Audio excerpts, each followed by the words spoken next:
Alright, so we're looking at the law of sines today. Our essential question is, what is the law of sines? We're actually going to look at the law of sines tomorrow. I want to lay some groundwork before we get into that. So today's going to be slightly related, but not exactly the law of sines. But today's stuff is really, really simple. So hopefully we can get through this quickly and you guys all understand what I'm saying. Yeah? Cool. Yeah. So, first thing we're doing is finding trig ratios of obtuse angles. Do you guys remember what an obtuse angle is? Yeah. Yes. Obtuse is big. Good. Obtuse is big. Perfect. Whoops, that's the wrong color. Obtuse angles are greater than 90 degrees. Oh my god. So it's going to look something like this, where my angle is exceeding 90 degrees. So it's going past that right angle. So much. The way I like to remember this is acute angles are small and acute angles are cute, so they're small. And obtuse angles are the opposite. So They're obese. they are obese. That's pretty good. Yep, obtuse angles are obese and acute angles are cute.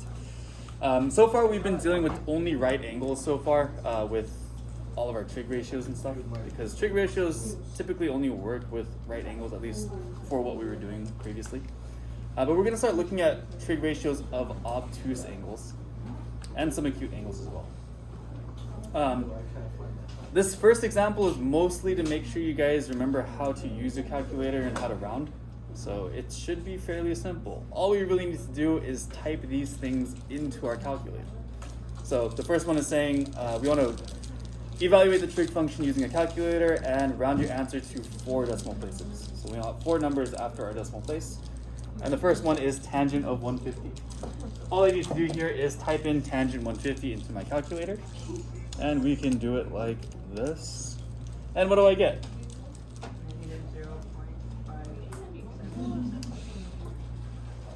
Rounds up. Right. 0. So 4 decimal places, 0.5774, right? Because that 5 is going to make the 3 round up. Does that make sense? And that's it. So our first answer is negative 0.5774.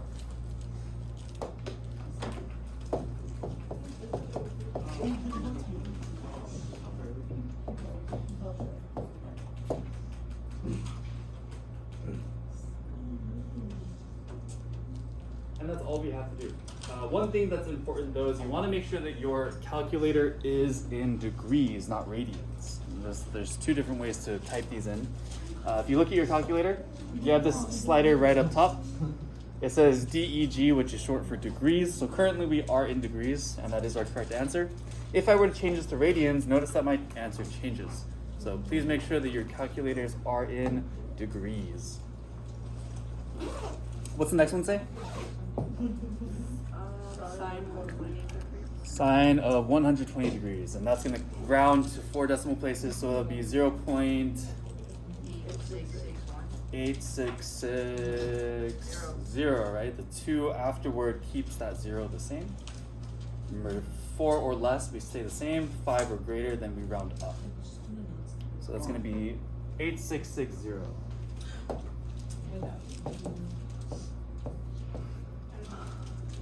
Try doing that last one on your own. Cosine of 165 degrees. Again, just typing this into our Desmos calculator and rounding to 4 decimal places.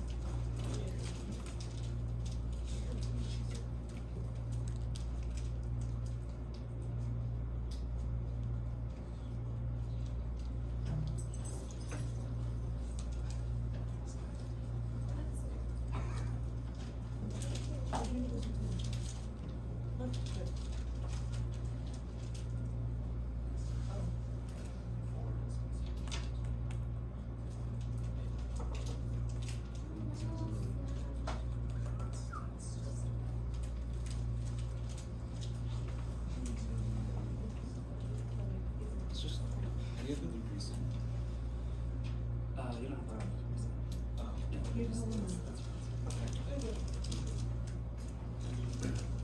All right, and what do we get?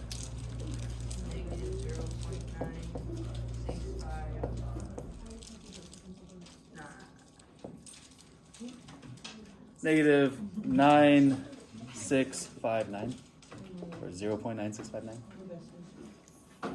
Easy stuff, yes? I don't need to explain this too much more. Again, just type your numbers into your calculator and you get your answer. Just make sure you know how to round and you're good to go. Questions on this? Cool. So I want to cover one more thing today. Today's notes are going to be pretty short. And what we're looking at next is the area of a triangle. Do you guys remember how to find the area of a triangle? No, not really. Yes. Yes. So remember that if I have a square and I cut my square in half, then I've created what? Two triangles. So if I cut that in half, then I get two triangles. So if I take the area of a square and cut that in half, that gives me the area of a triangle. So with triangles, it's base times height instead of length times width, but same deal. Multiply those two things and multiply it by half. But if we're not given the height, then we can use a different formula. Let's say that we only have the outside measures of our triangle, then we can still find the area of it using a different method. One thing I want to point out first, take a look at this triangle right here. We have 3 angles and 3 sides, right? The angles are denoted by the capital letters. So we have angle A, angle B, angle C. That's capital A, capital B, capital C. And we have their side lengths, which are lowercase letters. So side A, side B, side C are all lowercase a, b, and c. My angle is going to be corresponding to the opposite side. So if this angle is A, and I look at the opposite side of angle A, then that's going to be side A. Does that make sense? And if we look at angle B, the opposite of angle B is side B. And the opposite of angle C is side C. So these correspond with the same letters, just one is uppercase and one is lowercase. So the opposite sides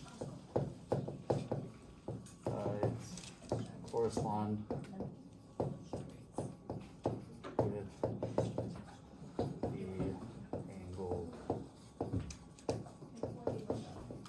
letter. So opposite side corresponds with the angled letter, meaning that the opposite side will have the same letter, just lowercase. Does that make sense? Cool.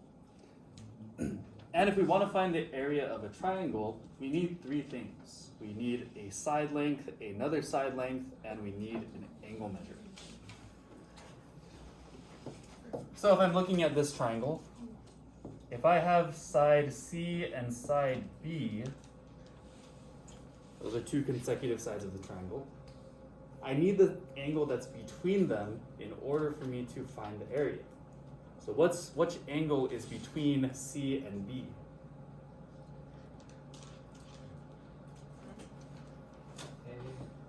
A. A is between C and B. So if I have those 3 pieces, then I can find out the area here. If I have side C and A, what's between side C and A? B. And between A and B is going to be C. So I need to have the angle that's between the 2 sides that I'm looking at in order to use this formula. That makes sense? So our formula is going to look like this. We have 1/2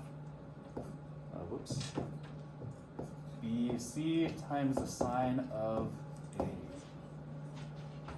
So again, we're using 2 of the side lengths and the sine of whatever angle is in between them. And we can rewrite this a bunch of different ways. So if I have B and C, then I'm using angle A. If I'm using A and C, then I will be using angle B. I can say 1/2 of AC times the sine of B. And I can do the same thing if I'm given A and B and use angle C.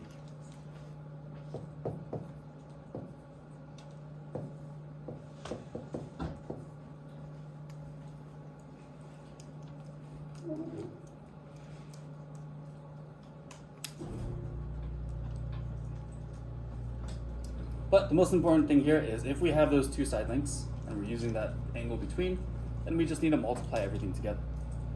So if you don't memorize these formulas, that's fine. If it's a little tricky to plug into these formulas, that's also fine. Just remember you're multiplying the two side lengths and the angle that's in between them.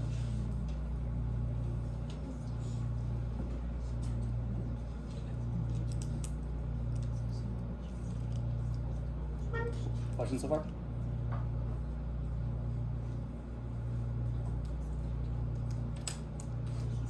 Alright, so let's put this into practice. Let's try doing a question using this formula. This one. Good. Alright, so we want to find the area of the triangle. And looking at this triangle, which sides do I have?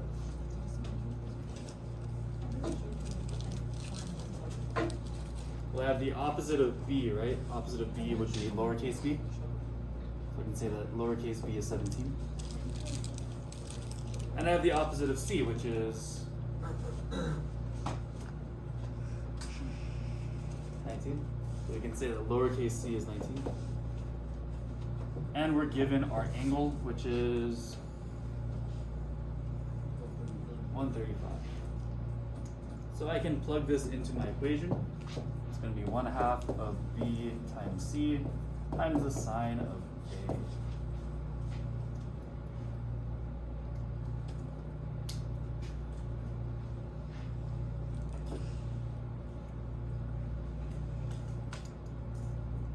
So plugging these guys in, I have 1/2, b value is 17, c value is 19, and we're doing the sine of, what's my a measure? 135.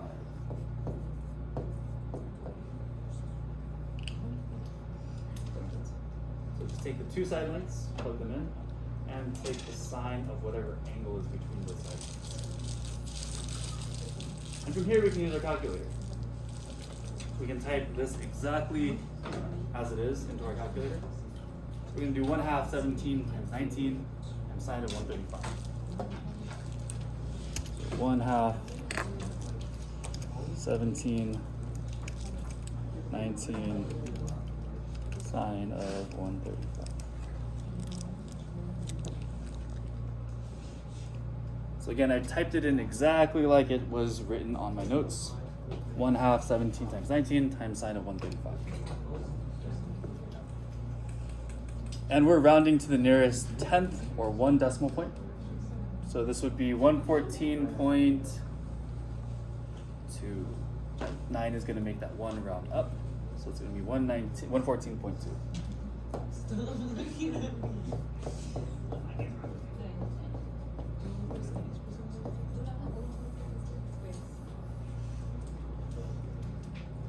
And we're done. Not bad, right?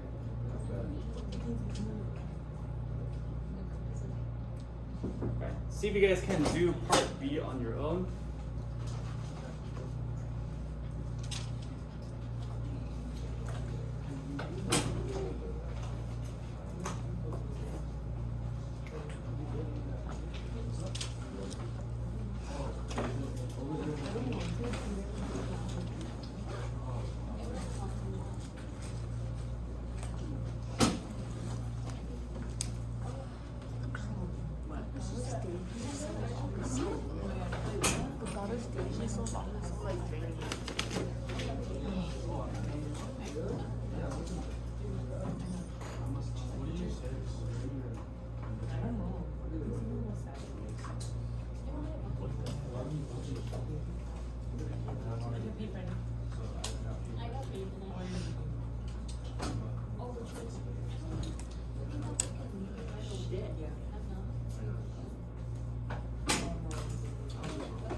Yes, yesterday I DoorDashed at work spicy chicken nuggets. Oh. We're all watery. You couldn't even freaking order Chick-fil-A. Yeah. I ate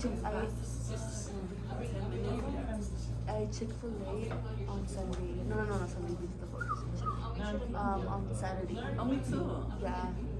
Bombs. And In-N-Out cheeseburger. Girl.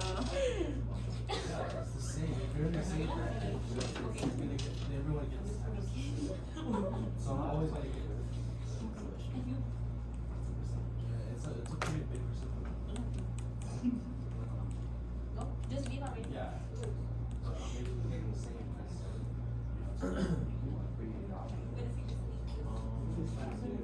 It's just, you know what? For some reason, I thought you were like. Bro, Leo, he drives hella cars. Like, I don't even know which one's his. He showed me his truck. That's really fucking nice, you know? And then he showed me like a Honda and then a Tesla. He drove the Tesla yesterday to Mexico. I mean, maybe he just rented it. Oh. Yeah, I just don't know what else. What about the movie? 1/2 these two times each other times the sine of 1 Oh, okay. I don't know. Because on his highlights, on his highlights, you see him like going to a view all the time with that Tesla. Oh, what? Like a view, the Tesla. Oh, with the Tesla? Yeah, like But his then dad. it's like, I don't remember my family's cars. How old is he? Okay, 19. so these letters are slightly different, but we're again using the same idea here, where we have the two sides and the angle between them. So what are our side lengths? Yeah, we can say that Q is 15 and S is 12. And what's our angle measure? 110. Is 110 between my two side lengths? Yeah, so that works perfectly fine. So we can plug all of this into our equation. Say that we have 1/2 times 12 times 15 times the sine of 110. Does that make sense? So we're taking the two side lengths, multiplying those together, and multiplying by the sine of whatever angle is between them. And from here, we can just plug this into our calculator. So 1/2 times 12 times 15 times sine of 110. Go to my calculator and type that in. 12, whoops, oh my god. Chelsea. I can't stand a little girl anymore. 112? Huh? Did I do that? 110? Yeah. So if I'm rounding this to one decimal point, then it's going to be 84.6.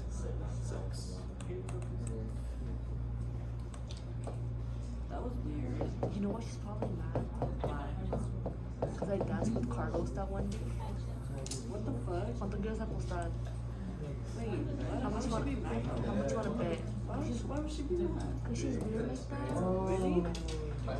Remember that units are always going to be squared when we're finding area. So units squared, if this was feet or inches, it'd be square feet or square inches. And then that's pretty much it. Any questions on this? Easy set of notes, yes? Yeah.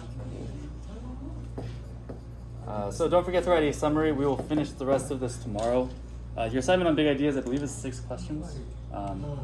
Mostly calculator work, so should be pretty easy. And you guys have a whole lot of time to work on this. You guys have a good 30 minutes left.